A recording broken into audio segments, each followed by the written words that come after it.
essas 120 pessoas aqui, eles já tinham recebido o sopro. Lembra quando Jesus soprou sobre os apóstolos? O Espírito Santo, eles já tinham recebido isso daqui. Mas olha isso aqui que aconteceu interessante. Eles não tinham a operação dos dons. Eles tinham o Espírito, mas não tinham a operação dos dons. Então, deixa eu explicar isso para você. Até para você falar com um irmão que não crê nos dons. Isso é importante. Tem gente que não crê nos dons. Um irmão batista, um irmão presbiteriano, que não crê nos dons do Espírito. Ele acha que os dons do Espírito foi para outra época, não é para agora. Entende? Deus não está mais interessado em que as pessoas tenham o dom do Espírito. Não é assim que funciona. Então, por que eu estou falando isso? Deixa eu só tirar essa lâmpada aqui, esse thread. Então, por que eu estou falando isso? Porque, geralmente, o que acontece? Quando a pessoa ela faz uma aliança com Jesus e ela se converte ao Senhor, ela tem em si a habitação do Espírito Santo. Ou seja, o Espírito Santo passa a habitar na vida dela, passa a habitar no coração dela, a partir daquele momento. Porém, ela não tem as operações, isso é importante você anotar, não tem as operações do Espírito. Ou seja, ela não atua com as operações de falar em línguas, ela não atua com as operações de profecia, ela não atua com os dons. Então, por que ela não atua com os dons? Porque ela ainda não foi ativada. Quem ativou as línguas de fogo? Quando os discípulos estavam ali, eles receberam as línguas de fogo, eles foram ativados no seu espírito.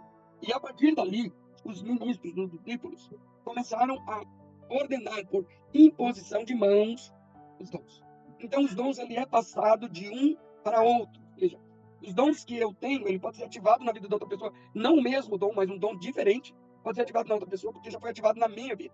Eu já fui batizado com fogo, lembra? Batismo com fogo foi que ativou os dons na vida daqueles 120 apóstolos que estavam reunidos em Pentecostes. Então, nós precisamos entender que precisa, sim, de uma ativação sobrenatural na nossa vida. Ok, gente? Sem essa ativação, os dons não fluem. Então, é necessário que haja uma ativação sobrenatural. Ok? Então, os dons de revelação, os dons de poder e os dons de expressão, esses são os dons que nós vamos trabalhar, né, a partir de hoje, né? Ok, gente? Só que, lógico, cada dom aqui, nós vamos ter que esmiuçar ele. Então, alguns dons, eles atuam de várias formas. Por exemplo, dom natural, eu vou explicar isso usando o dom natural evangelístico, o dom ministerial, desculpa, de evangelismo. O dom de evangelismo, ele está liberado para todas as pessoas, sim ou não? Diga aí, sim, isso.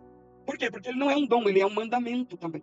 A Bíblia manda que a gente ordene a nossa fé, nossa, gente, que a gente fale da nossa fé, que a gente compartilhe a nossa fé, que a gente compartilhe o nosso testemunho. Mas existem pessoas que têm um chamado específico para algumas áreas na nossa vida. Por exemplo, tem uma pessoa que tem um chamado específico para evangelizar crianças.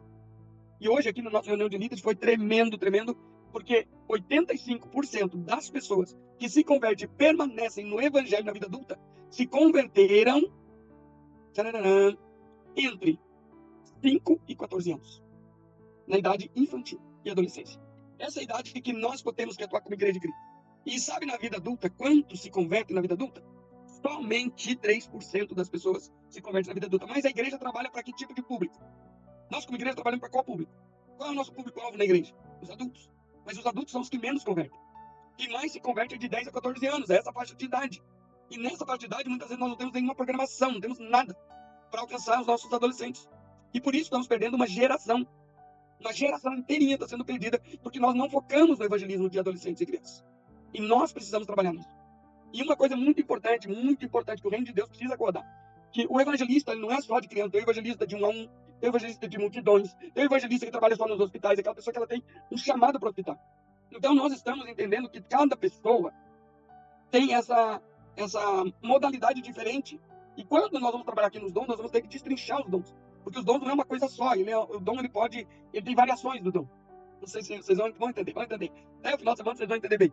As variações de dons, eles vão mudar essas áreas e vão trabalhar nessas áreas. E nós vamos entendendo que esse poder de Deus, essa atuação de Deus na vida da igreja, ela é importante, né? E nós vamos ter que trabalhar isso na igreja. Nós estamos perdendo uma geração, e uma geração não pode deixar de falar com a outra. Nós temos que ter esse conceito de que as gerações têm que se conversarem.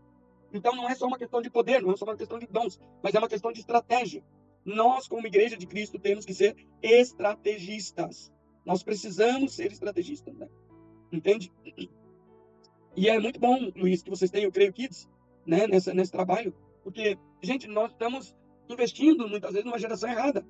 É lógico que todas as pessoas precisam conhecer Jesus, mas a maioria dos adultos, vamos ser sinceros, já ouviram falar de Jesus. A maioria dos adultos já assistiu um programa do R.R. Soares. A maioria dos adultos já assistiu um programa da Universal, já assistiu a Deus Amor, já ouviu no rádio, eles já conhecem o Evangelho. Mas eles só não tomaram vergonha na cara para andar no caminho de Deus. Essa é a verdade. Agora não, as crianças, elas têm essa pureza onde você pode trabalhar elas e forjar um caráter de Cristo que a faculdade não vai distorcer. A faculdade não vai distorcer, o inimigo não vai distorcer, porque você vai plantar nelas a semente do verdadeiro evangelho, ou seja, uma cosmovisão do evangelho muito boa. E nós precisamos trabalhar nisso. A igreja precisa trabalhar em cima disso, né? Então, o evangelista de crianças, o evangelista que trabalha com essa área, são pessoas chaves da nossa igreja. São pessoas chamadas por Deus para atuar na nossa igreja, porque eles são chaves, eles são tremendamente importantes.